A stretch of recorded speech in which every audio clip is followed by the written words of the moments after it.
Midterm exam at LPP Polytechnic Yogyakarta.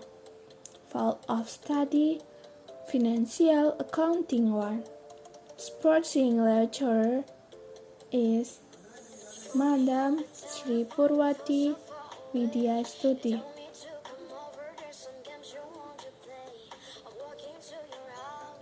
Assalamualaikum warahmatullahi wabarakatuh. Hello friends, accounting. Let me introduce myself. My name is Rizka Hairani Siregar. I'm from 3 Accounting at LPP Polytechnic Yogyakarta. My name 1903035. Okay, in this video, I want to share about rekonsiliasi kas bank, materi, praktik, and resume. What the meaning rekonsiliasi bank? Rekonsiliasi bank adalah sebagai proses penyesuaian informasi catatan kas menurut perusahaan dan menurut bank.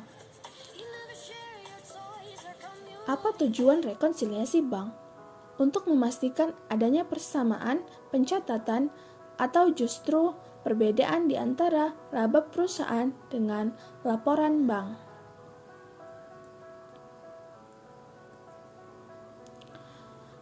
Apa sih Kak fungsi rekonsiliasi bank ini?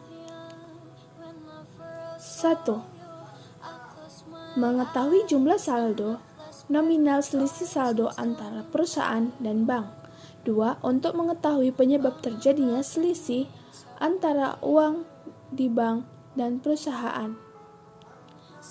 Ketiga, untuk mendeteksi kecurangan akuntansi. Keempat, bahan pemeriksa kesalahan pencatatan yang dilakukan pegawai keuangan perusahaan.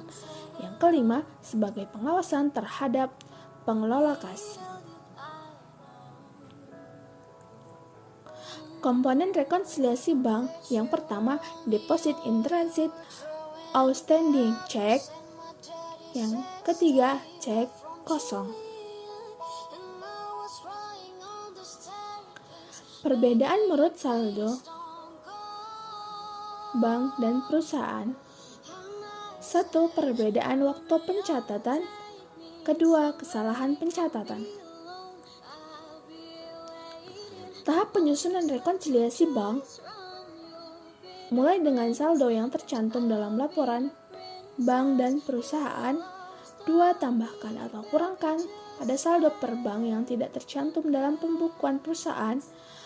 3. Tambahkan atau kurangkan saldo buku yang tidak tercantum dalam laporan bank. 4. Hitunglah saldo per bank yang telah disesuaikan dalam saldo per buku. 5. Buatlah jurnal penyesuaian. Hai teman-teman, kita akan berlatih soal praktik rekonsiliasi bank. Sebelumnya, ada yang sudah pernah mencoba? Contoh, soal PT Cendana menerima rekening koran bank yang menunjukkan saldo 5 juta, kemudian pencatatan perusahaan menunjukkan 4.500.000. Berikut adalah laporannya. Kemudian ternyata terdapat beberapa kesalahan pencatatan yang dilakukan pihak perusahaan maupun bank. 1. Perusahaan menyetorkan kas sebesar 100.000 tetapi belum dicatat oleh bank sampai tanggal 30 November 2020.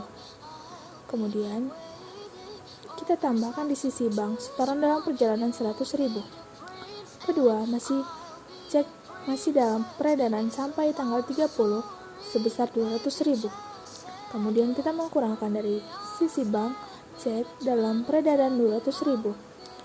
Ketiga, bank mendapat biaya administrasi bank untuk bulan November sebesar 50.000 tetapi baru diketahui perusahaan akhir bulan. Kemudian kita mengkurangkan dari sisi perusahaan sebesar 50.000 biaya administrasi. Yang keempat, bank mengkredit jasa giro untuk bulan November sebesar 150.000 tetapi perusahaan belum mencatatnya. Kemudian kita menjumlahkan pada sisi perusahaan sebesar 150.000. Yang kelima, bank telah menagih wesel sebesar 250.000 beserta bunga wesel 50.000. Kemudian kita menjumlahkan di sisi perusahaan penagihan piutang wesel 250.000 dan bunga wesel 50.000. Kemudian kita menjumlahkan saldo yang ditambah dan yang dikurang.